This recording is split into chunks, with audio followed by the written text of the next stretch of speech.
circling back, like we said, to nutrition, I know we both agree that nutrition is the foundation of health. So what would your approach be to feline nutrition and, just some of the common things you see people doing or assuming that you would, advise to do or not do? Yeah, when I first started so long ago, there were a few amazing holistic veterinarians that had already hit the scene. And so when I talked to my clients about please eliminating all dry food, like there's no place for dry food in cat health, it was a new concept for them. They were very surprised. They were ingrained with their veterinarians that they needed dry foods for the health of their teeth, which if anybody looks at cat vomit, you see that they very rarely chew their food. If they eat dry, they just vomit up whole pieces. So it's a myth. And that don't change their food, right? Oh, they keep them on one food. And so this is, I spent that enormous amount of my time when I first set up Florida Wild talking to owners about it. But all it took was a few minutes because owners were like, oh, yeah. Or I should say guardians. Guardians were like, oh, yeah, like that makes sense. It doesn't make sense that we're doing this. And so, now we're battling the kidney disease and the diabetes from high carb, poor food. And so, we spend so much of our time trying to fix the problems that could have been prevented by nutrition. So the most important thing for me with cats is that they try a raw food diet. The problem with the raw food diet with cats is that once they're on a carb diet, it's very foreign to them.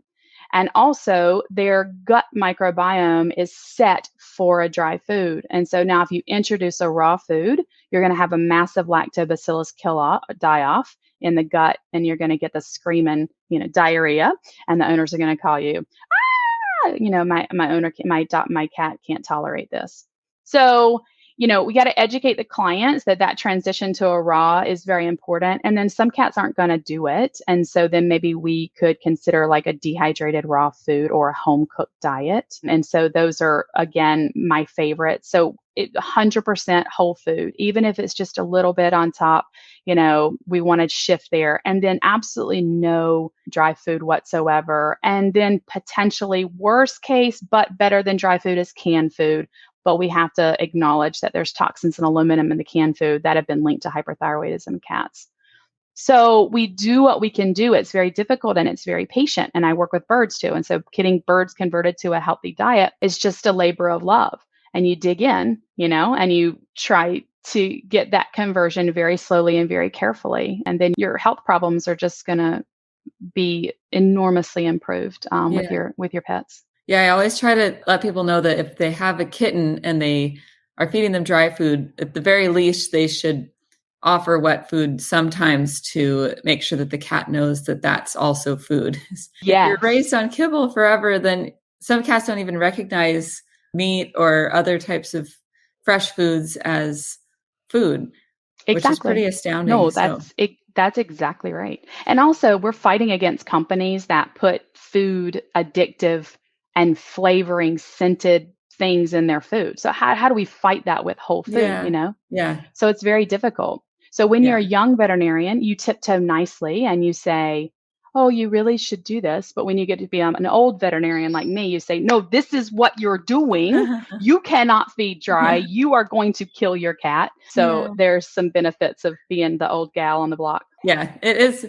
Sometimes you have to be a little stern, I think people appreciate you being honest with them too, because there is so much marketing that just says, dry food is fine. It's healthy. It's what everyone feeds. So why would you feed anything else? But if you look at it that way, it's almost like, well, yeah, they tell us that Doritos and Cheetos are food too, but they're really not, they're super processed and yes, they're edible, but is it nourishing? No, they're edible.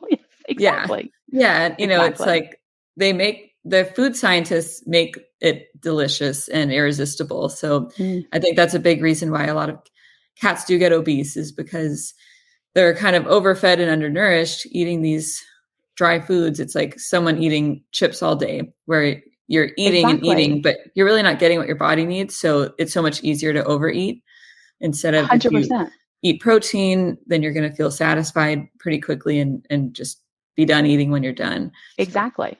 And it's like you set a bowl of cat food out for a cat and they go and they get that carb insulin spike and then their blood sugar drops through Oh, so yeah. then they're laying down and then they have to go back to get more because their insulin all day long is Yeah. on this like roller coaster. It's devastating, you know? I mean, it's devastating for them.